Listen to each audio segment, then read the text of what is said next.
warahmatullahi wabarakatuh. Bismillahirrahmanirrahim. Alhamdulillahirabbil alamin. Wassalatu wassalamu ala Rasulillah wa ala alihi wa sahbihi wa man tabi'ahum bi ihsanin ila yaumiddin. Amma ba'd. Ma'asyiral muslimin rahimani wa rahimakumullah. Alhamdulillah, kita bersyukur kepada Allah Subhanahu wa taala pada hari ini, siang ini di bulan Rajab 1447 Hijriah, Allah Subhanahu wa taala masih memberikan kepada kita nikmat yang besar, nikmat iman, nikmat Islam, dan nikmat bisa melanjutkan perjuangan jihad fisabilillah di jalan Allah Subhanahu wa taala. Kalau kita berbicara tentang perjuangan, kita teringat perjuangan Rasulullah sallallahu alaihi wasallam dalam perang yang terakhir yang diikuti oleh Rasulullah sallallahu alaihi wasallam, yaitu perang Tabuk.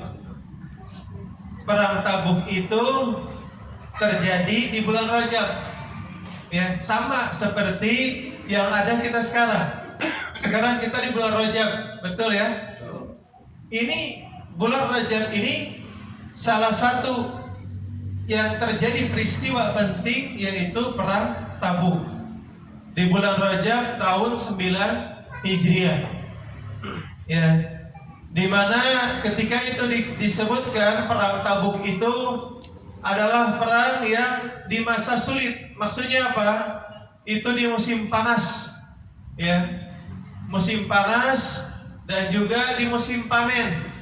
Orang-orang memanen kurma, ya, dan juga jarak Madinah ke Tabuk itu sekitar 700 km, ya. Itu ditempuh oleh Rasulullah dan para sahabat dengan berjalan kaki. Ada yang menggunakan hewan, tapi berbarengan jalannya. Jadi menempuh waktu yang lama.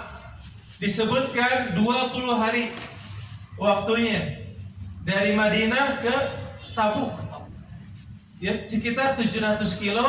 Ada juga yang berpendapat 800 km, ya. Coba kalau kita sekarang jalan 700 kilo, antum siap, sanggup, ya? Yang ibu-ibu sanggup, ahwat jalan 700 km, ya? Insyaallah. Jauh, itu dari Sukabumi kemana kira-kira? Lebih lagi, Surabaya. Nah, jalan kaki, ya, subhanallah. Atau pakai kendaraan unta atau kuda, ya, belum panas terik, ya. Perjuangan itu namanya, dinamakan oleh Nabi Jaisul Usra, ya, pasukan yang sulit, Jaisul Usra. Bahkan disebutkan oleh Rasulullah SAW dalam hadis riwayat Bukhari, man jahaza Jaisul Usrah dakhalal jannah. Barang siapa yang membantu mempersiapkan Jaisul Usrah, pasukan di perang Tabuk ini, dakhalal jannah, maka dia akan masuk surga. Kemudian apa? Para sahabat berbondong-bondong, mereka berinfak, bersedekah untuk perang Tabuk. Salah satunya sahabat Utsman bin Affan. Disebutkan, diriwayatkan beliau berinfak untuk perang Tabuk itu 1000 dinar. 1 dinar berapa gram, Mas? 4,25. 4,25 dikali 1000 berapa? 4,25 gram dikali 1000. 4 kilo seperempat. 4.250 gram. kali 1 gram emas berapa? Mas Murni 2 sekarang? juta, 2 juta. 2,6. Ibu-ibu biasanya tahu ini ahwat. 2 juta aja lah. 2 juta 600. Nah, kalikan 4.250 dikalikan 2 juta 600 berapa? 4 miliar 8 miliar. Berapa? Ya, sekitar 10 M.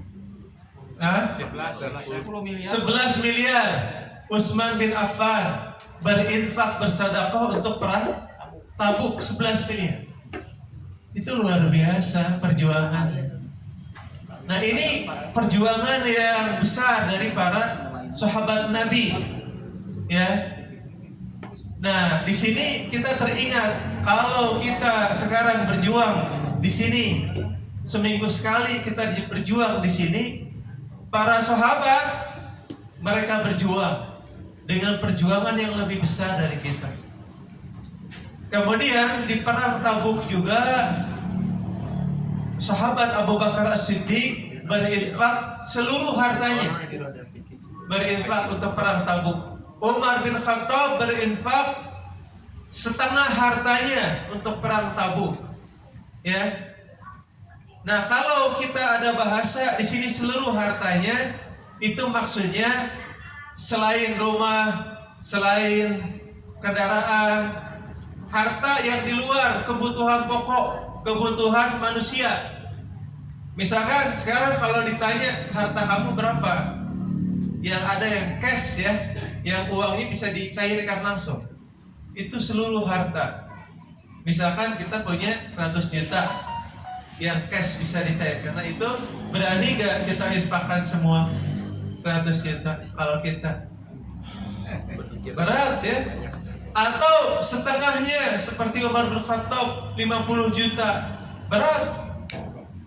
Tapi para sahabat mereka berjuang mereka ingin punya sikap jujur kepada Allah Subhanahu wa taala.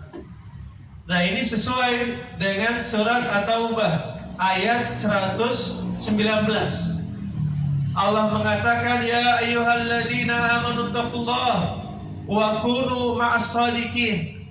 Wahai orang-orang yang beriman, ittaqullah, bertakwalah kalian kepada Allah. Wa kunu ma'as shadiqin, dan tetaplah engkau bersama orang-orang yang jujur. Jujur apa? Jujur kepada Allah dalam perjuangannya, jujur kepada Allah dalam ibadahnya, jujur kepada Allah dalam keimanannya, jujur kepada Allah dalam kesabarannya, jujur kepada Allah dalam amal salehnya. Ini yang kita jarang dapati di masa kita hidup sekarang ini, di zaman kita hidup sekarang, ya. Karena kita 100 tahun lagi masih ada gak yang hidup di sini kira-kira? Insya Allah sudah ada. Hah? Pak Nursi masih ada, Pak Nursi. 100 tahun lagi ada gak Pak Nursi? Mudah-mudahan. Ya, Mudah-mudahan tidak ada. ya, mungkin gak ada, kita semua gak ada di sini. 100 tahun lagi gak ada kita semua. Ya, yang ada siapa? Generasi penerus setelah kita. Nah, makanya kita ingin buat program sebetulnya. Program apa sih? Terus estafet dakwah.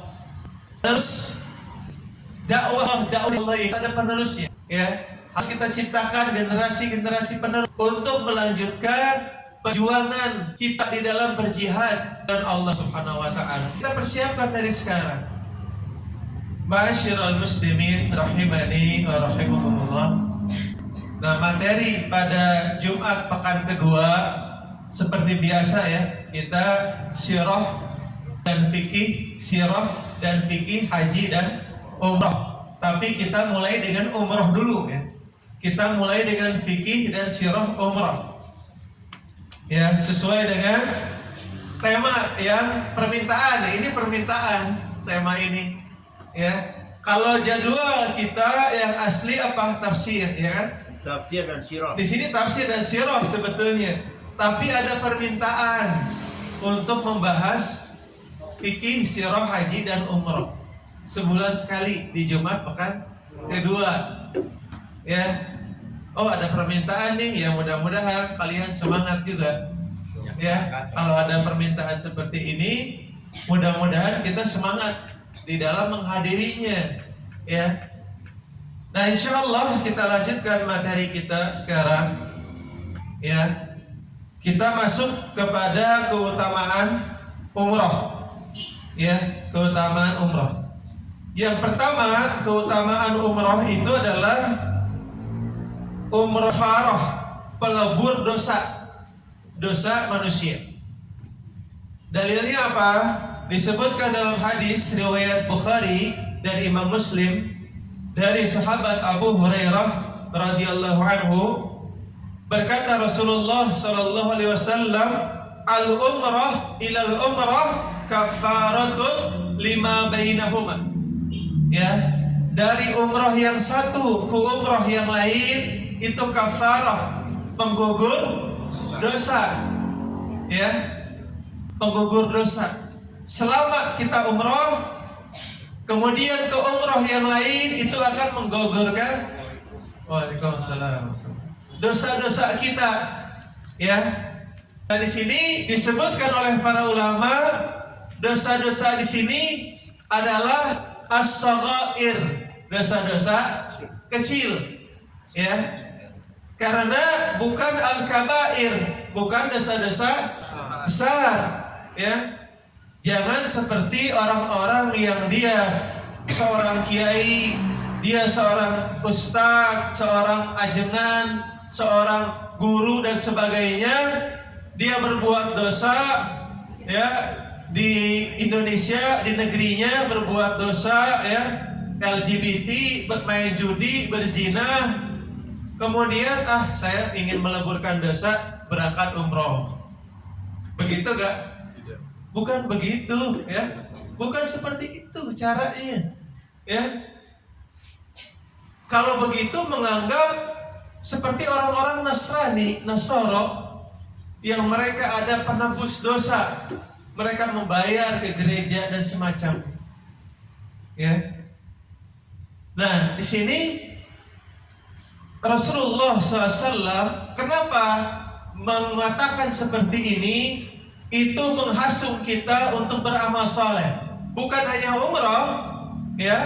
Dalam hadis ini, al-jum'ah ilal jum'ah, wa ramadan ila ramadan, ya, wal umrah ilal umrah kafaratun lima bainahunna. Dari salat Jumat yang satu ke salat Jumat yang lain, dari Ramadan ke Ramadan yang lain, dari umrah ke umrah yang lain, kafarah itu penggugur dosa. Ya, itu dosa-dosa kecil. Kalau dosa-dosa besar disebutkan oleh Allah dalam surat At-Tahrim, ya ayyuhalladzina amanu tubu ilallah taubatan nasuha. Wahai orang-orang yang beriman, bertaubatlah kepada Allah taubatan nasuha, taubat nasuha. Dan jangan juga orang-orang yang bertaubat itu kalau diuji sama Allah harus kuat. Ya, jangan dia taubat, dia hijrah, kemudian Allah ingin menguji taubatnya jujur tidak, taubatnya betul tidak, diberikan ujian oleh Allah. Jangan sampai orang yang bertaubat tadi hijrah, kok saya hijrah kok jadi makin miskin, makin sulit hidupnya, dijauhi teman-teman. Udahlah, mending gak usah hijrah, gak usah jadi baik. Nah, ini berbahaya. Karena apa? Dalam hadis disebutkan, innallaha idza ahabba qauman ibtalahu. Kalau Allah, sesungguhnya Allah kalau mencintai seorang hamba, Allah akan uji dia. Contohnya siapa? Tadi di perang Tabuk kita bahas sedikit. Ada yang tertinggal, sahabat, 3 sahabat yang tertinggal perang Tabuk. Ya, ada 3 sahabat. Yang pertama Ka'ab bin Malik. Yang kedua Hilal bin Umayyah. Yang ketiga Murarah bin Ar-Rabi'. Ini 3 sahabat yang tertinggal dalam perang Tabuk yang kisahnya ada di Al-Quran. Surat At-Taubah ayat 118. Ya. Ini kisah taubat mereka. Disebutkan dalam surat At-Taubah ayat berapa? 119. 118. Ya. 118. Di sana Allah katakan wa 'ala salasatil ladina khulifu hatta idza daqat 'alaihimul ardu bima rahubat wa daqat 'alaihim anfusuhum wa dhannu alla malja'an minallah illa ilaihi ya wa taba 'alaihim liyatubu innallaha huwat tawwabur rahim. Surat At-Taubah ayat 118. Wa 'ala salasah, dan untuk 3 orang khulifu yang ditangguhkan taubat mereka sampai disebutkan 50 hari. Allah menangguhkan taubatnya 50 hari. Kemudian apa? Hatta idza daqat 'alaihimul ardu bima rahubat, sampai mereka merasa bumi itu sempit. Padahal bumi itu bagaimana? Luas. Tapi mereka merasa, yang 3 orang ini merasa apa? Bumi ini sempit. Wa daqat 'alaihim anfusuhum, dan mereka merasa jiwanya sempit. Kenapa? Karena mereka diboikot, ditahdir, diboikot oleh orang-orang Madinah, oleh Rasulullah dan para sahabat. Bahkan Ka'ab bin Malik mengatakan, la yukallimuni ahadun, tidak ada yang mengajak bicara saya seorang pun. Gimana kalau kiamat gak ada yang ngajak bicara di seluruh dunia ini? Gak ada yang ngajak bicara, semuanya membiarkan kita, memboikot. Gimana kiamat? Bingung kita. Bingung. Itu yang dirasakan 3 sahabat ini yang tertinggal perang Tabuk. Karena mereka jujur kepada Nabi, ya Rasulullah, aku tidak memiliki uzur, aku tertinggal. Berbeda dengan orang-orang munafikin. Mereka membuat alasan-alasan, ya Rasulullah, saya sakit. Ya Rasulullah, saya ada keperluan keluarga. Mereka dimaafkan Rasulullah, diterima uzurnya. Tapi yang 3 orang ini, Ka'ab bin Malik, Hilal bin Umayyah, dan Murarah bin Ar-Rabi, 3 orang ini jujur kepada Nabi. Ya Rasulullah, saya tertinggal perang Tabuk, saya nggak punya uzur. Saya sudah menyiapkan, kuda sudah disiapkan, bekal sudah disiapkan, peralatan sudah disiapkan, tapi saya tertinggal. Akhirnya saya tidak ikut. Apa kata Rasulullah? Kalau begitu, tunggu keputusan dari Allah Subhanahu wa taala. Ya. Kemudian bagaimana?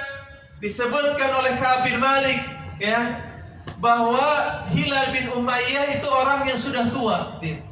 Murarah bin Ar-Rabi orang yang sudah tua. Mereka diam di rumah. Mereka banyak menangis di rumah. Tapi aku, kata Ka'ab bin Malik, aku orang yang masih muda, masih kuat. Aku pergi ke pasar, aku sholat di masjid, aku jalan-jalan. La yukallimuni ahadun, tidak ada yang bicara kepadaku seorang pun. Sampai kata Ka'ab bin Malik, aku mencoba datang ke majelis Rasulullah, datang, gak ada yang ngajak bicara, dibiarkan dia, dijauhi. Kemudian kata Ka'ab bin Malik, aku mencoba sholat di samping Rasul. Mencoba, gimana nih? Kira-kira Rasulullah negur saya atau tidak?